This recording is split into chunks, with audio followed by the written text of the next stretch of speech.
Imagine a man who built a fortune so vast it's almost impossible to comprehend, hundreds of billions of dollars.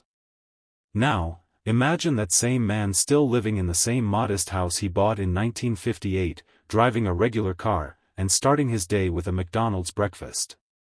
This isn't a character from a movie, this is Warren Buffett, one of the most successful investors and respected minds of our time.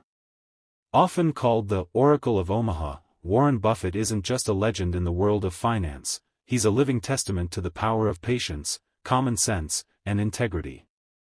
His story isn't about complex algorithms or insider trading, it's about simple, enduring principles that anyone can understand and even apply to their own lives, whether you're managing a household budget, thinking about your first investment, or just trying to make smarter decisions. In this audiobook, we're going to peel back the layers of a truly extraordinary life. We'll journey with Warren Buffett from his earliest days as a driven young boy selling chewing gum and newspapers, through his intellectual awakening under the tutelage of a legendary investor, and into the decades where he quietly built Berkshire Hathaway into an empire unlike any other. Along the way, we'll uncover the surprisingly straightforward wisdom behind his monumental success, learn about the key moments that shaped his unique philosophy, and discover why his lessons extend far beyond just making money. So, get ready to explore the fascinating life of Warren Buffett, a man who proves that sometimes, the most powerful ideas are the simplest ones. Chapter 1: A Budding Entrepreneur. Long before he was known as the Oracle of Omaha, or before his name became synonymous with billions, Warren Edward Buffett was just a boy growing up in the heart of America, in Omaha, Nebraska. Born in August 1930, just as the Great Depression was beginning to cast its long shadow, Warren entered a world grappling with economic uncertainty. His father, Howard Buffett, was a stockbroker and later a U.S. congressman, providing a stable, intellectual, and morally upright home environment. His mother, Layla, managed the household with efficiency and warmth. From an early age, it was clear that Warren was different. He wasn't particularly interested in sports or many of the typical childhood pursuits. Instead, his world revolved around numbers, business, and the fascinating idea of making money. Even as a small child, Warren exhibited an innate understanding of value and a relentless drive for enterprise.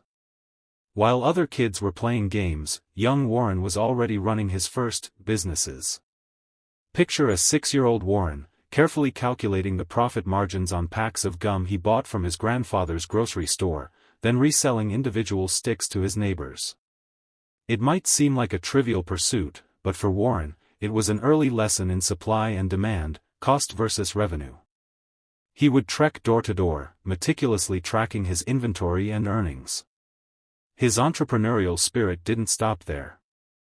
He soon upgraded to selling Coca-Cola bottles. He'd buy a 6-pack from his grandfather's store for 25 cents, then sell the individual bottles for a nickel each, netting a 5-cent profit per pack.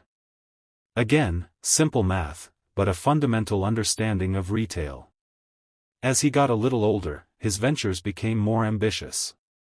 He set up pinball machines in local barbershops, splitting the profits with the owners. This taught him about passive income and the power of leverage, using existing spaces to generate earnings without constant direct effort. But perhaps his most iconic early venture was his paper route. Or, rather, multiple paper routes. Warren didn't just deliver newspapers, he optimized the process. He learned the routes, understood the customer base, and even explored ways to upsell. He saw the newspaper business not just as a chore, but as a distribution network. By the time he was a teenager, he was earning more than many adults, meticulously saving every penny. He famously bought 40 acres of farmland in Nebraska when he was just 14 years old, using $1,200 of his own hard-earned savings. He leased the land to a farmer, making a profit and demonstrating an early grasp of asset management and passive income. What do these early stories tell us about Warren Buffett? They reveal a child utterly fascinated by the mechanics of money and business, driven by an insatiable curiosity about how things work and how value is created. He wasn't afraid of hard work, and he understood, almost instinctively, the power of putting money to work for him. These seemingly small entrepreneurial efforts were, in fact, the very first bricks laid in the foundation of what would become a monumental financial empire. They instilled in him a practical understanding of compounding, how small earnings, consistently reinvested and allowed to grow over time, can accumulate into something significant. For Warren, the joy wasn't just in the money itself, but in the game of business, the satisfaction of understanding and executing a profitable venture. Chapter 2: The Intellectual Awakening. By the time Warren Buffett reached college age, his entrepreneurial spirit was well established, but his intellectual curiosity was about to be set ablaze by a figure who would profoundly shape his destiny. His initial foray into higher education took him to the University of Pennsylvania's Wharton School. While there, he devoured every book he could find on investing and business, yet he found the formal education somewhat lacking. He felt he was learning more from his own independent reading and his practical business experiences than from the classroom. After 2 years, he transferred back to the University of Nebraska, where he completed his undergraduate degree in just 3 years. He then set his sights on Harvard Business School, but fate, or perhaps simply a short interview, had other plans. He was rejected.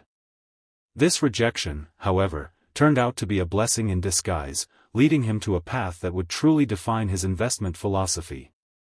He soon discovered a groundbreaking book that would become his lifelong Bible, The Intelligent Investor, by Benjamin Graham. Graham was not just an author, he was a legendary investor and a professor at Columbia Business School. His book wasn't about get-rich-quick schemes or market timing, it was about a disciplined, rational approach to investing, what came to be known as value investing. For Warren, reading The Intelligent Investor was akin to a religious conversion. He later described it as the most important book he ever read. He was so captivated by Graham's ideas that he decided he had to study with the man himself. So, despite his earlier rejection from Harvard, he applied to Columbia Business School, specifically because Benjamin Graham taught there. This time, he was accepted, and his world was about to change. At Columbia, under Graham's direct tutelage, Warren absorbed fundamental concepts that would become the bedrock of his entire career. Let's break down a couple of these crucial ideas for anyone starting their financial education. Margin of safety. Imagine you're building a bridge. You don't just design it to hold the exact weight you expect, you build in an extra cushion, a margin of safety, to account for unforeseen circumstances. Graham applied this to investing. It means buying a stock only when its market price is significantly less than its intrinsic value, what the business is truly worth. This discount provides a buffer against errors in judgment or adverse economic events. It's like buying a dollar bill for 50 cents. Mr. Market. Graham used the allegory of Mr. Market to explain market volatility. Imagine you have a business partner named Mr. Market. Every day, without fail, he shows up and offers to buy your share of the business or sell you his. Sometimes Mr. Market is euphoric and offers to buy your share at an absurdly high price, or sell his at a ridiculously low one. Other times, he's depressed and anxious, offering to sell his share at a rock-bottom price, or buy yours for next to nothing. The key is to ignore Mr. Market's moods and emotional swings. Instead, you should only transact with him when his mood benefits you, selling when he's irrationally exuberant, and buying when he's irrationally despondent. This concept taught Warren to view stock market fluctuations not as signals to panic or get greedy, but as opportunities to buy valuable assets when they are cheap, or sell them when they are overpriced. After graduating from Columbia, Warren even worked for Benjamin Graham's firm, Graham-Newman Corporation. This was invaluable practical experience, where he applied Graham's rigorous analytical methods firsthand. He learned the painstaking process of digging through financial statements, valuing companies, and making investment decisions based on cold, hard facts rather than speculation or emotion. This period was the true intellectual forge for Warren Buffett. He had found his mentor, absorbed a profound and rational investment philosophy, and gained practical experience in its application. He was no longer just an ambitious young entrepreneur, he was becoming a disciplined, value-oriented investor, ready to apply these powerful ideas on his own terms. Chapter 3: Returning to Omaha. After his transformative years studying and working with Benjamin Graham in New York, a decision lay before Warren Buffett: stay in the bustling financial center, or return to his roots. Though offered opportunities in New York, Warren chose to move back to his quiet hometown of Omaha, Nebraska, in 1956. This decision might have seemed unconventional to some at the time, but for Warren, it was perfectly logical. Omaha offered him the peace and distance from the market's daily noise that he believed was essential for clear, rational investing.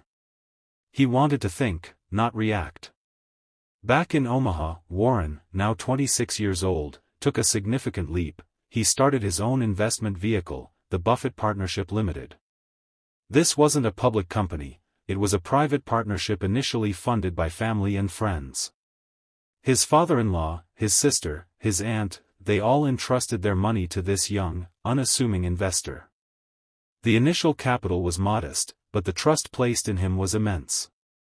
The structure of the partnership was simple, yet innovative for its time.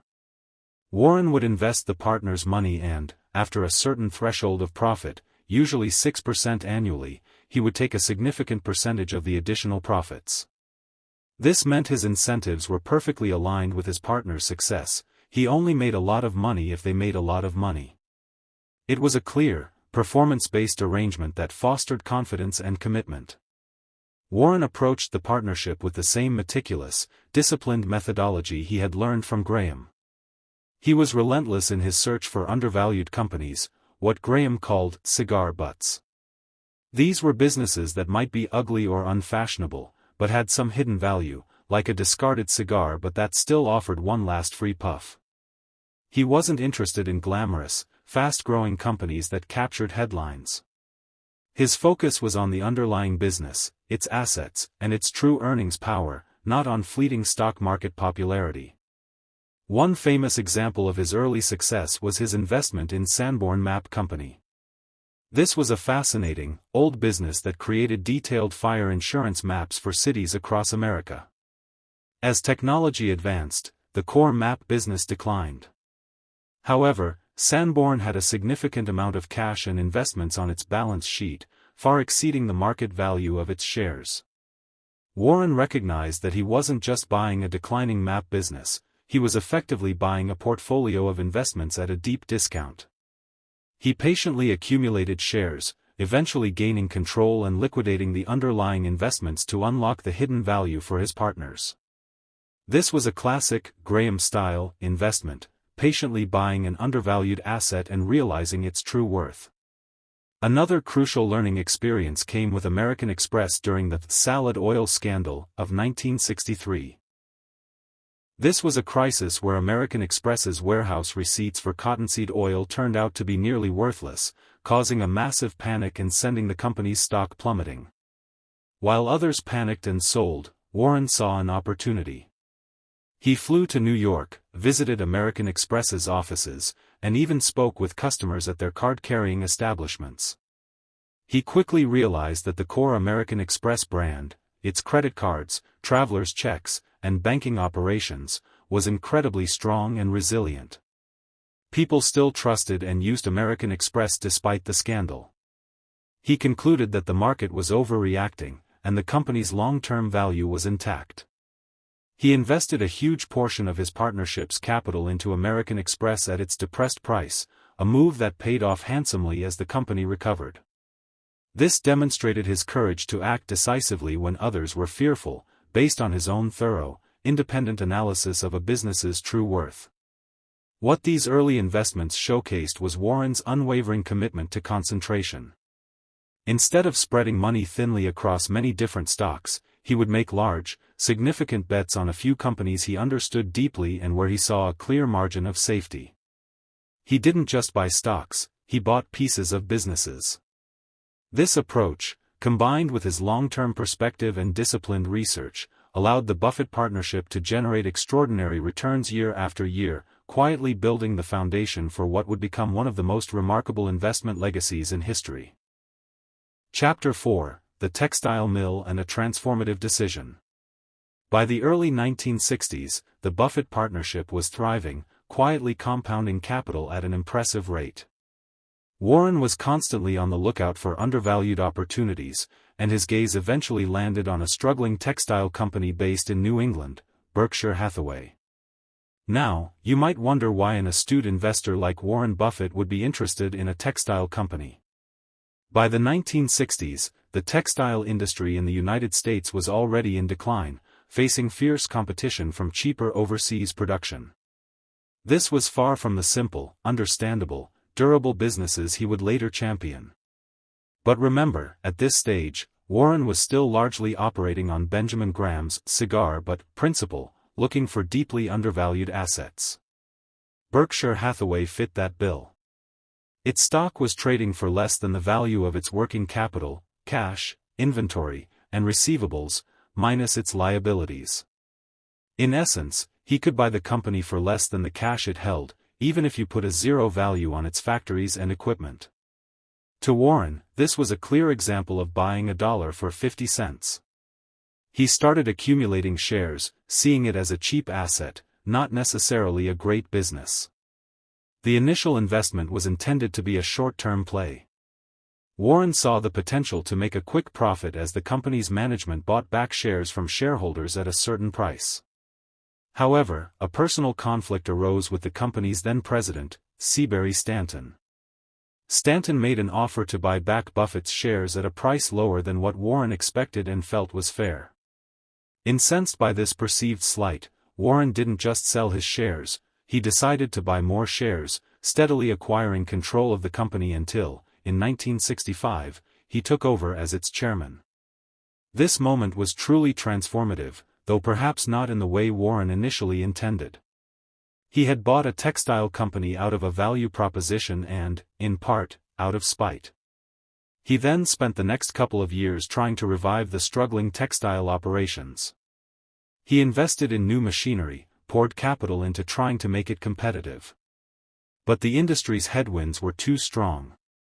It was a losing battle, like trying to swim upstream against a powerful current. Warren later reflected on this period, admitting that investing in Berkshire Hathaway's textile business was one of his biggest mistakes. He called it, "the dumbest thing I ever did."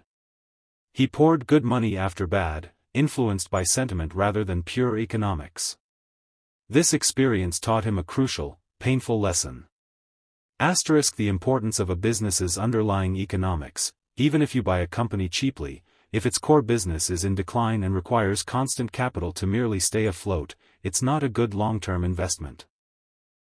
He learned that it's far better to buy a wonderful business at a fair price than a fair business at a wonderful price. The folly of fixing a bad business. He realized that trying to resurrect a dying industry was a waste of valuable capital and his precious time. Despite the struggles of the textile mills, Warren, ever the pragmatist, saw the potential to use Berkshire Hathaway for a far greater purpose. He began to transform it from a textile manufacturer into a holding company, a kind of corporate umbrella that would acquire and own other, better businesses. He used the cash flow generated by the remaining textile operations, along with capital from his partnership, to buy other companies. This was the true turning point. Berkshire Hathaway became the vehicle through which Warren Buffett would build his investment empire. The struggling textile mill, purchased almost on a whim and out of principle, became the shell for what would eventually grow into a diversified conglomerate spanning insurance, utilities, consumer goods, and countless other industries. It was a testament to his adaptability and his ability to learn from his own mistakes, even costly ones, and pivot towards a far more promising future. The textile looms would eventually fall silent, but the name Berkshire Hathaway would go on to become synonymous with unparalleled investment success. Chapter 5: Building a Conglomerate, One Business at a Time. Having taken control of Berkshire Hathaway, Warren Buffett faced a choice. He could continue fighting the losing battle of the textile mills, or he could use the company as a platform for what he truly excelled at, investing in other, better businesses. Wisely, he chose the latter, and this decision marked the true beginning of Berkshire Hathaway's evolution into the diverse conglomerate we know today. The key was a subtle but profound shift in his investment criteria. While he still valued a good price, he began to prioritize the quality of the business itself. One of his earliest and most famous acquisitions that exemplified this shift was National Indemnity Company in 1967. This was an insurance company. Why insurance? This was a stroke of genius for two main reasons. Firstly, insurance businesses generate what Warren calls float. Think of float as money that an insurance company collects in premiums before it has to pay out claims. This money isn't theirs, it belongs to policyholders, but the insurance company gets to hold and invest it in the meantime. It's like an interest-free loan that grows as the business grows. This float became a crucial, essentially free, source of capital for Berkshire Hathaway to fund its future acquisitions and investments. But it was in the early 1970s that Warren made an acquisition that truly cemented his evolving philosophy: See's Candies, acquired in 1972. This was a Californian chocolate company, beloved for its high-quality, old-fashioned confections. On paper, it didn't look like a spectacular deal based on traditional asset-heavy valuation. However, Warren's partner, Charlie Munger, whom we'll discuss more later, helped him see something deeper. See's had incredible brand loyalty and pricing power. People loved See's candies and were willing to pay a premium for them, year after year, even if prices edged up. This acquisition taught Warren about the power of what he famously calls a moat. Imagine a medieval castle surrounded by a wide, deep moat. This moat protects the castle from invaders. In business, a moat is a sustainable competitive advantage that protects a company's profits and market share from competitors. For See's Candies, that moat was its powerful brand, its reputation for quality, and its deep emotional connection with customers. It meant See's could raise prices without losing customers, generating consistently high returns on the capital invested. This was a revelation for Warren, moving him beyond simply buying cheap companies to buying wonderful companies. Throughout the 1970s and 80s, Berkshire Hathaway continued to acquire and invest in a range of diverse businesses, always guided by these evolving principles. GEICO, government employees' insurance company. Warren had been an admirer of GEICO since his Columbia days. He loved its low-cost direct-to-consumer model. Berkshire had owned a partial stake for years, but in 1996, he acquired the remaining shares, making GEICO a wholly owned subsidiary. This significantly expanded Berkshire's insurance operations and provided an even larger source of float for future investments. GEICO's strong brand and efficient operations made it a perfect moat business. Coca-Cola, while not a full acquisition, Berkshire Hathaway made a massive investment in the Coca-Cola company starting in 1988. This was a classic moat business, a globally recognized brand, a simple product, incredible customer loyalty, and consistent profitability. Warren understood that even in recessions, people would still buy an affordable, refreshing drink like Coke. He famously said, "I like businesses I can understand," and Coca-Cola was perfectly clear to him. What unified these acquisitions and investments was Warren's insistence on simple, understandable businesses with strong competitive advantages, moats, and excellent management. He wasn't interested in industries he didn't grasp or companies that required constant, complex oversight. He sought businesses that could largely run themselves, led by capable, honest managers whom he could trust. His strategy was to buy these great businesses and then get out of the way, allowing their management teams to continue doing what they do best, while Berkshire Hathaway enjoyed the fruits of their long-term success. This patient, disciplined approach to building a conglomerate, selecting businesses with durable moats and letting compounding work its magic over decades, is how the struggling textile mill eventually transformed into one of the largest and most successful companies in the world. Chapter 6: The Wisdom of Patience and Compounding. If there's one overarching theme that defines Warren Buffett's investment philosophy, it's the profound understanding and unwavering application of patience and the astonishing power of compounding. These aren't complex financial terms, they are simple, yet incredibly powerful ideas that have been at the heart of his extraordinary success. Let's start with compounding. Often called the eighth wonder of the world, compounding is simply earning a return on your initial investment and on the accumulated returns from previous periods. Think of it like a snowball rolling down a hill. It starts small, but as it picks up more snow, it gets bigger and bigger, and gathers even more snow at an accelerating rate. For example, imagine you invest $100 and it earns 10% interest in the first year. You now have $110. In the second year, you earn 10% not just on your original $100, but on the $110. So you earn $11, bringing your total to $121. That extra dollar might not seem like much, but over decades, with consistent returns and reinvestment, the numbers become truly staggering. Warren Buffett started investing at a very young age, and he held on to his best investments for decades. This allowed compounding to work its full magic. The vast majority of his wealth was accumulated in his later years, not because he was suddenly smarter, but because the snowball of his capital had become so enormous. This leads directly to the second crucial principle: patience. In today's fast-paced world, where information zips around the globe in an instant and day trading is glorified, Warren Buffett stands as a beacon of long-term thinking. He famously says, "Our favorite holding period is forever." He doesn't buy stocks to sell them next week, next month, or even next year. When he invests in a company, he thinks of himself as buying a piece of that business, and he wants to own that business for as long as it continues to be a great business. This philosophy of long-term holding directly contrasts with the common mistake of timing the market. Many beginner investors try to predict when the market will go up or down, buying low and selling high. Buffett's advice is clear: time in the market, not timing the market. He understands that accurately predicting short-term market movements is nearly impossible.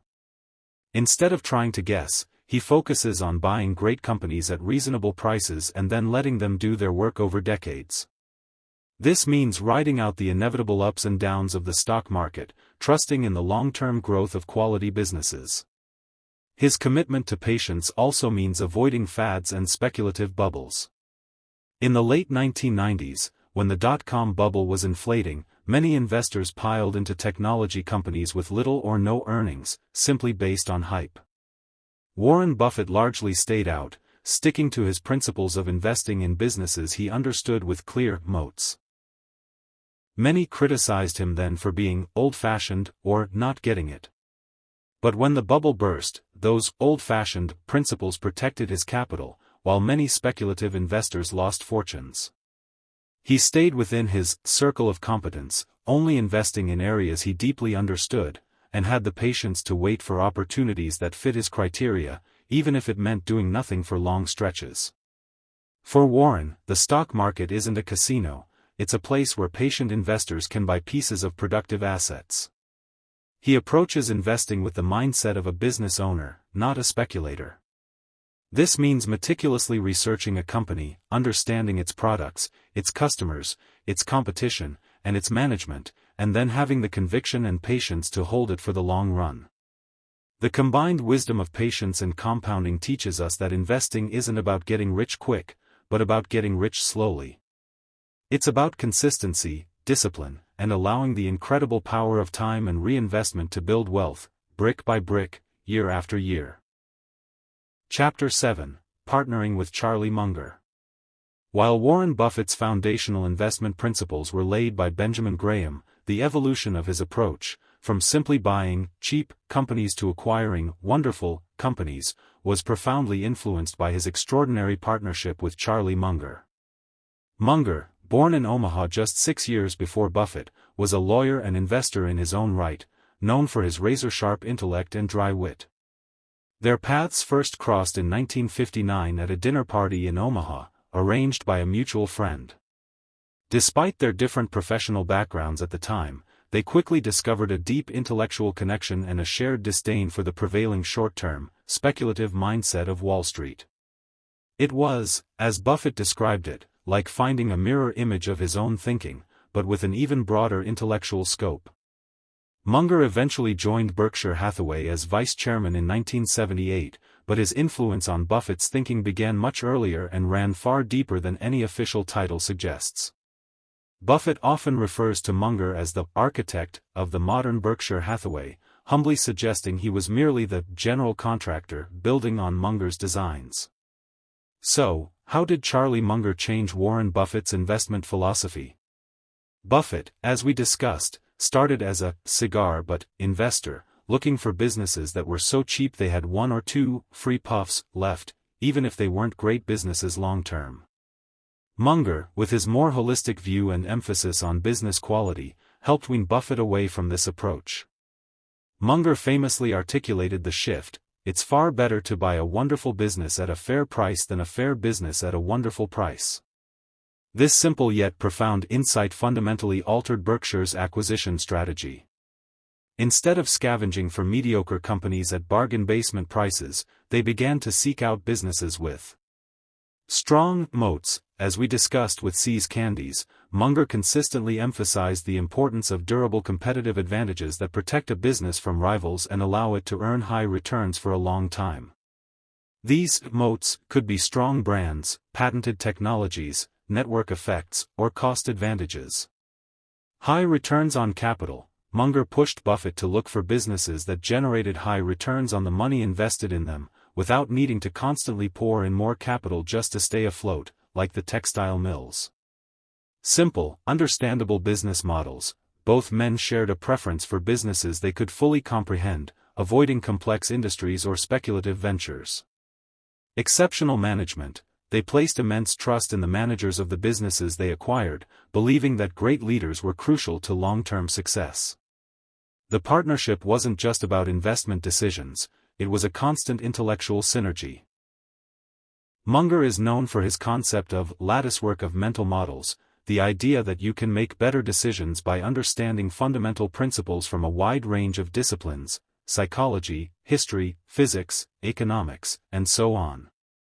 He encouraged Buffett to think across these different fields, which helped them identify opportunities and avoid pitfalls that a narrower focus might miss. Their decision-making process was unique. They rarely used complex financial models. Instead, they relied on a deep understanding of human behavior, competitive dynamics, and business fundamentals. They would often engage in long, informal discussions, batting ideas back and forth, challenging each other's assumptions, and systematically eliminating options until only the most rational and compelling path remained. Buffett himself noted that Munger would often distill complex situations into their simplest, most essential truths with startling clarity. The impact of this partnership is undeniable. It led to some of Berkshire Hathaway's most iconic and profitable investments, like Coca-Cola, GEICO, and later, Apple. These were not cigar butts, they were outstanding businesses with wide moats that, when purchased at a fair price and held for the long term, delivered incredible returns. Charlie Munger wasn't just Warren Buffett's business partner, he was his intellectual compass, his trusted confidant, and a critical force in shaping the investment titan that Berkshire Hathaway became. Their nearly 60-year friendship and collaboration stand as a testament to the power of a shared vision, continuous learning, and the immense value of having a wise and honest partner by your side. Chapter 8: Buffett's Investment Principles Made Simple. By now, you've heard about Warren Buffett's early entrepreneurial drive, his foundational learning from Benjamin Graham, and the transformative influence of Charlie Munger. What emerges from these experiences is not a complex, indecipherable system, but a set of remarkably clear, common-sense principles that have consistently guided his decisions and built his vast fortune. These aren't just for billionaires, they are powerful guidelines for anyone looking to invest wisely or even just make better financial decisions in everyday life. Let's break down some of Buffett's most crucial investment principles, simplified for you. Rule number 1: never lose money. Rule number 2: never forget rule number 1. This isn't about never making a single losing trade, it's about preserving capital. Buffett emphasizes avoiding permanent loss of capital. He achieves this by only investing in businesses he deeply understands, that have strong competitive advantages, and that he buys at a reasonable price, with a margin of safety. By focusing on protecting the downside, the upside often takes care of itself over the long term. This means thorough research and avoiding speculative, risky ventures where you could lose everything. Price is what you pay, value is what you get. This is a cornerstone of value investing. The price of a stock on the market can fluctuate wildly based on emotion, news, or trends. But the value of a business is its intrinsic worth, what it would be worth if you owned the entire company and collected all its future profits. Buffett always seeks to buy businesses when their market price is significantly below their true intrinsic value. He doesn't let market sentiment dictate his actions, he lets his independent assessment of value be his guide. If everyone is panicking and selling a good company, he sees it as an opportunity to buy value cheaply. Invest in what you understand, your circle of competence. Buffett famously advises people to stay within your circle of competence. This means only investing in businesses and industries that you genuinely understand. You don't need to be an expert in everything. If you can't explain how a company makes money, or why it has a sustainable advantage, then it's probably outside your circle. This simplicity helps avoid mistakes and leads to better decision-making. He rarely invests in cutting-edge tech, except famously, Apple later on, but only after he could understand its ecosystem and brand power, preferring familiar industries like consumer goods, insurance, and utilities. Buy a business, not a stock ticket. When Warren Buffett buys shares in a company, he thinks of himself as buying a piece of a real business, with real employees, real products, and real customers. He's not just trading pieces of paper. This mindset encourages him to evaluate companies like a full owner would. What are its long-term prospects? Is it well managed? Does it generate consistent cash flow?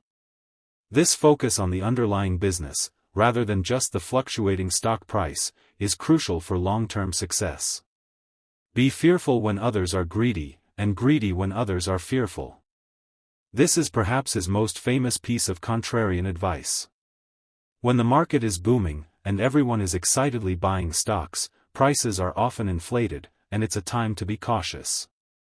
But when the market is crashing, and fear is rampant, sending good company prices down with the bad, that's precisely when a rational, prepared investor can find incredible opportunities to buy great businesses at bargain prices. This takes immense emotional discipline and independent thinking.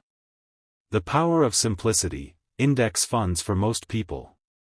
While Buffett and Munger are active, sophisticated investors, for the vast majority of people, especially beginners, Buffett recommends a far simpler path: low-cost index funds. An index fund holds a tiny piece of every company in a specific market index, like the S&P 500. This provides instant diversification, matches the market's return, and requires virtually no effort. For someone just starting out, or anyone who doesn't have the time or inclination to research individual companies, Buffett believes this is the best and most reliable way to build wealth over the long term. These principles aren't flashy or complex. They are rooted in common sense, patience, and a deep understanding of human behavior and business fundamentals. By consistently applying them, Warren Buffett has built a legacy that proves that intelligent investing is less about brainpower or mathematical wizardry, and more about emotional discipline, rational thinking, and a long-term perspective. Chapter 9: Living Simply, Giving Generously. With a net worth that has consistently placed him among the wealthiest individuals on the planet, one might imagine Warren Buffett living a life of extreme luxury, private jets for every whim, sprawling mansions around the globe, and yachts cruising exotic waters. Yet, surprisingly, the reality couldn't be further from this image. Warren Buffett is famously, almost defiantly, frugal and unpretentious, embodying a lifestyle that serves as a powerful counterpoint to the typical billionaire narrative. His most famous symbol of this simplicity is his home. He still lives in the same modest house in Omaha, Nebraska, that he bought in 1958 for just $31,500. It's a comfortable, but far from extravagant, 5-bedroom home in a regular neighborhood. He's often joked that he wouldn't trade it for anything. He drives ordinary cars, which he keeps for many years, often buying slightly damaged ones at a discount and getting them repaired. His daily routine often includes a stop at McDonald's for breakfast, where he might spend just a few dollars, sometimes even using coupons. He's known to drink multiple cans of Coca-Cola, a company he famously invested in, daily and enjoy See's candies. This isn't about being miserly, it's about valuing utility and intrinsic worth over ostentation. Buffett himself has explained that he buys what he needs and what makes him happy, and beyond a certain point, more money doesn't actually add to his happiness or improve his life. He finds joy in his work, in reading, in thinking, and in the company of friends and family. His frugality is a natural extension of his value investing philosophy. He applies the same logic of seeking value and avoiding unnecessary expense to his personal life as he does to his business acquisitions. He genuinely enjoys living below his means, regardless of his means. Beyond his personal lifestyle, Warren Buffett has also revolutionized the world of philanthropy. For many years, there was speculation about what he would do with his vast fortune. Then, in 2006, he made an announcement that sent shockwaves through the philanthropic world. He pledged the vast majority of his wealth, ultimately, over 99% of it, to charity, primarily to the Bill and Melinda Gates Foundation. This was an unprecedented act of generosity, one of the largest philanthropic commitments in history. Instead of creating his own massive foundation to manage, he trusted his friends, Bill and Melinda Gates, to manage his wealth effectively through their existing, highly efficient foundation, which focuses on global health and poverty. He saw their foundation as the most impactful vehicle to deploy capital for the betterment of humanity. This decision reflected his belief in leveraging existing, well-run organizations for maximum impact, rather than building new bureaucracies. Buffett's philosophy on inherited wealth is equally distinct. He firmly believes in leaving his children enough so that they can do anything, but not enough that they can do nothing. He wants his children to have the resources to pursue their passions and make a meaningful contribution to society, but not so much that it removes their ambition or sense of purpose. His 3 children each have their own foundations, which have also received substantial donations from their father, empowering them to pursue their own philanthropic interests. He believes in fostering responsibility and purpose, rather than simply passing on unearned riches that could diminish their drive. His annual shareholder meetings for Berkshire Hathaway, often dubbed Woodstock for capitalists, also offer a glimpse into his accessible nature. Thousands of shareholders descend on Omaha each year to listen to Warren and Charlie Munger discuss business, life, and the economy, often for hours on end, answering questions directly. It's an open, transparent forum that underscores his commitment to his shareholders, big and small. Warren Buffett's life offers a powerful lesson. True wealth isn't just about accumulating money, but about how you live, the values you uphold, and the impact you have on the world. His simple lifestyle is a testament to finding contentment beyond material possessions, and his immense generosity is a beacon for how extraordinary wealth can be used to tackle some of humanity's most pressing challenges. Chapter 10: Advice for Beginners and the General Audience. Warren Buffett's story is not just a tale of immense wealth, it's a powerful narrative filled with practical wisdom applicable to anyone, regardless of their current financial situation or investing experience.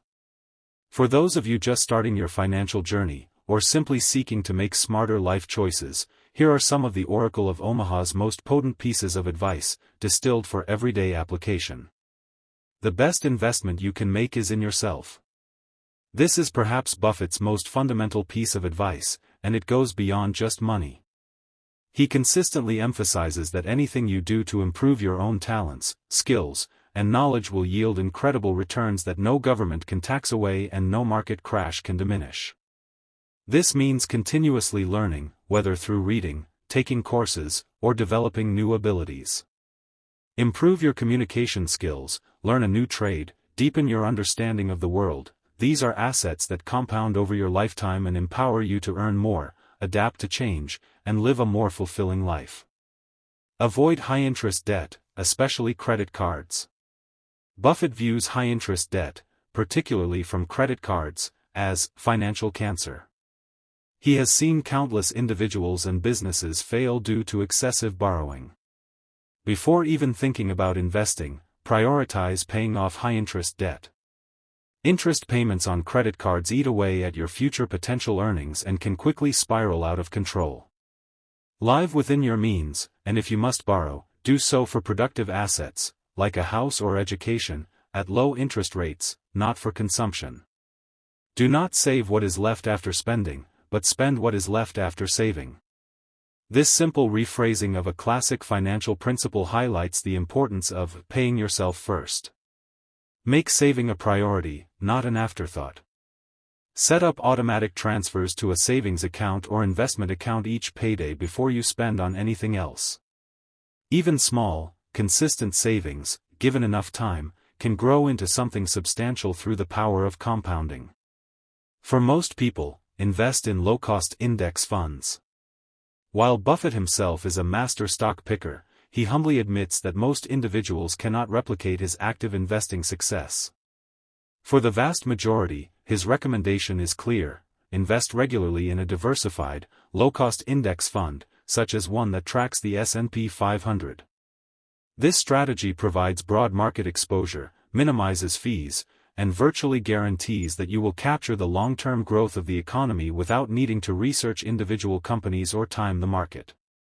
It's a simple, effective path to wealth building. Cultivate good habits early. Buffett often says, the chains of habit are too light to be felt until they are too heavy to be broken. Whether it's saving, reading, avoiding debt, or choosing your friends, the habits you form early in life have an outsized impact on your future.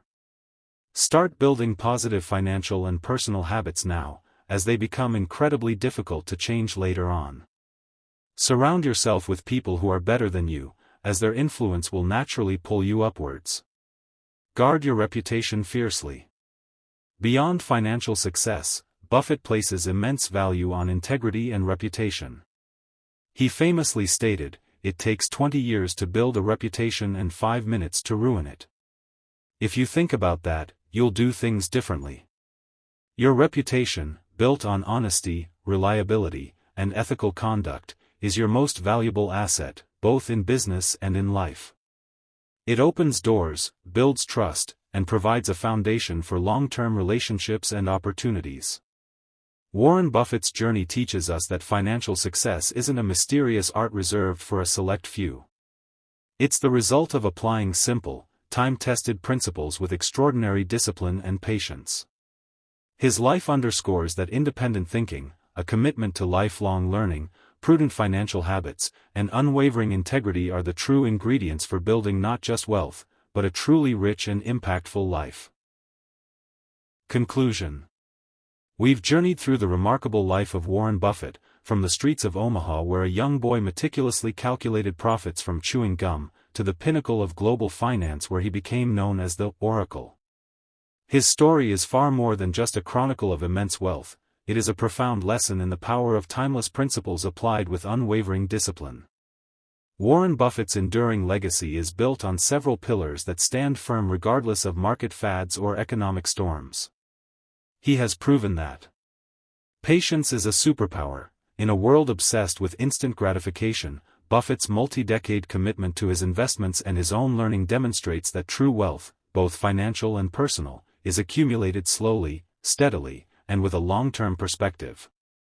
The magic of compounding is real, but it requires time. Simplicity triumphs complexity. He demystified investing, showing that you don't need to be a rocket scientist to succeed. By focusing on understanding the underlying business, investing within your circle of competence, and avoiding unnecessary risks, financial success becomes accessible to everyone. Integrity and common sense are invaluable. Buffett's reputation for honesty, transparency, and a straightforward approach to business is as much a part of his success as his investment prowess. He proved that you can build an empire without resorting to shortcuts or sacrificing your values. Learning is a lifelong pursuit. From his early discovery of Benjamin Graham to his intellectual synergy with Charlie Munger, Buffett has consistently emphasized the importance of continuous learning and adapting one's thinking, even when you're at the top of your field. True wealth is about more than money. His famously frugal lifestyle and his unparalleled philanthropic commitments underscore a fundamental truth: beyond a certain point, money's greatest value lies in the good it can do for others. He has redefined what it means to be successful, not just as an investor, but as a human being. The story of Warren Buffett reminds us that extraordinary results often come from consistently applying ordinary wisdom. His advice to invest in yourself is perhaps the most crucial takeaway for anyone listening. Cultivate good habits, continuously learn, prioritize saving, avoid crippling debt, and above all, approach life and your finances with patience, integrity, and a clear, rational mind. As you reflect on Warren Buffett's journey, remember that his secret isn't complicated. It's about seeing the world clearly, thinking independently, and having the courage to act on your convictions, even when the crowd is doing the opposite. His life is an open book of lessons, inviting us all to build our own futures, one intelligent decision at a time. If these lessons from the Oracle of Omaha resonated with you, help us share timeless wisdom. Like this video to support our work, share it with someone building their financial journey, and subscribe to EchoLib for more deep dives into legendary minds. That's all for this video. You can continue your journey by watching our next video.